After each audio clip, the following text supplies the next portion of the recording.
Hey, what's going on, y'all? T-Bob here. And Jake as well.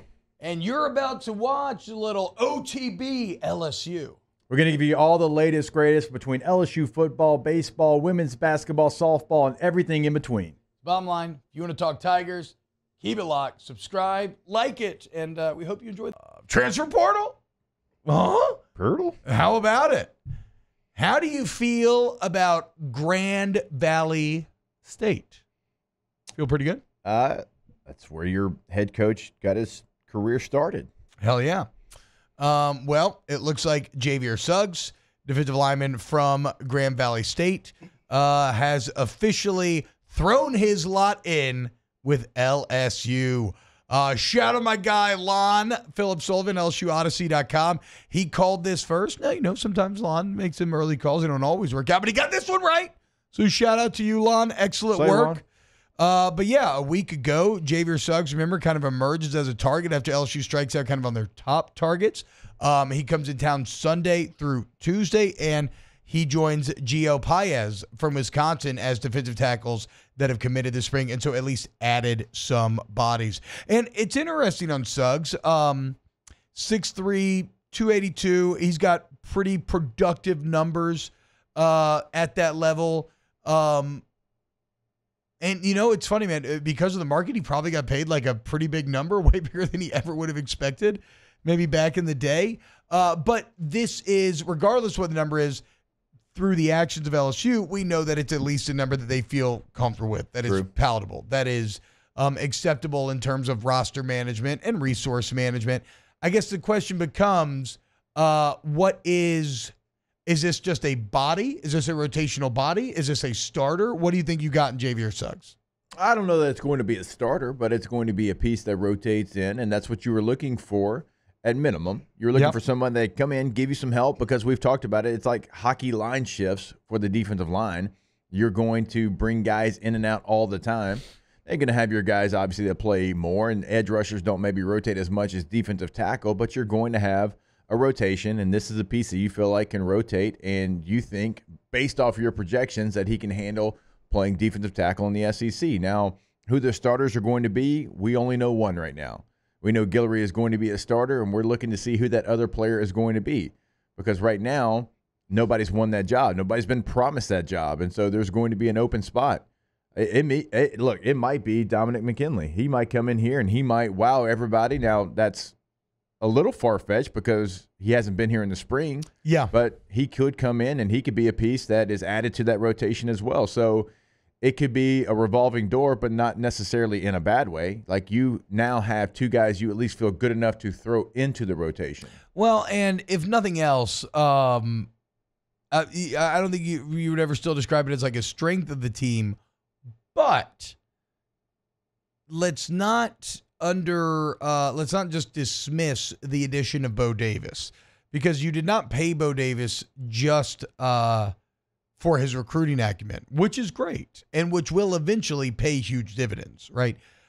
You hired Bo Davis and you gave him $1.5 million because he is an excellent defensive line coach, right? In terms of teaching the position, developing talent, and you know, maybe it's not fair to Jimmy Lindsey, but even before he ends up not being able to coach last season, he didn't have that resume. But then when he runs into some of the health issues that he did, you literally did not have a defensive line coach. And, you know, Jake, it actually was it made me really appreciate the impact a position coach can have. Because I feel like at times it's something that I've taken for granted, but watching that D-line last year looked a bit like a chicken with its head cut off. I mean, some of the things that they were doing were so just, what in the world? Why are you a yard and a half on the ball? I've never seen anything like this. No. And so, if nothing else, your D-line may not be great. You may not have the best talent there, but a coach like Bo Davis, I at least feel pretty comfortable in that he's going to squeeze as much out of that talent as you possibly can, which is that's a huge win for Guillory, man. I mean, you now get a premier coach to work with your final year, and I know how it is. When I was in school, Coach Greg Studrawa, our O-line coach, he was a good scheme coach. He was all right at technique. He was not the best technique coach. Then we get Ben Wilkerson in as an assistant, and we took a massive leap from 2009 to 2010 and then continuing into 2011.